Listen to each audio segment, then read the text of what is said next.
अनि उभिएर पिसाब फेर्न पाए प्रभु मलाई त्यो दुईटा चाहिँ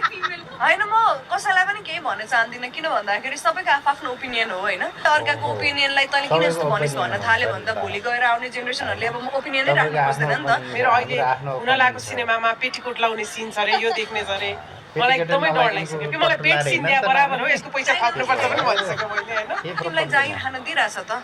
काम गर्न दिइरहेछ त यतिले पुगेन भन्ने परिवारहरू पनि हुनुहुन्छ नि त आफ्नो फ्यामिलीले चाहिँ सपोर्ट गर्नु पर्दो रहेछ एकदम त्यो भनेको एकदमै सेन्सिटिभ कुरा थियो मैले अब सायद गर्न नहुने कुरा मैले गरेको होला होइन यदि परिवारले पनि छ्याकियो तैँले यस्तो यस्तो भन्दै हिँडेछस् तैँले यस्तो यस्तो बोल्दै हिँडेछस् भनिदिनु भयो भने चाहिँ अब म गोवा गएको छु होइन मैले कस्तो डिसेन्ट सर्ट्सवाला बिकिनी लाएर मेरो इन्स्टाग्राममा फोटो राख्दा मैले रिपोर्ट गर्नु परेको थियो कि कमेन्टले गर्दा होइन अब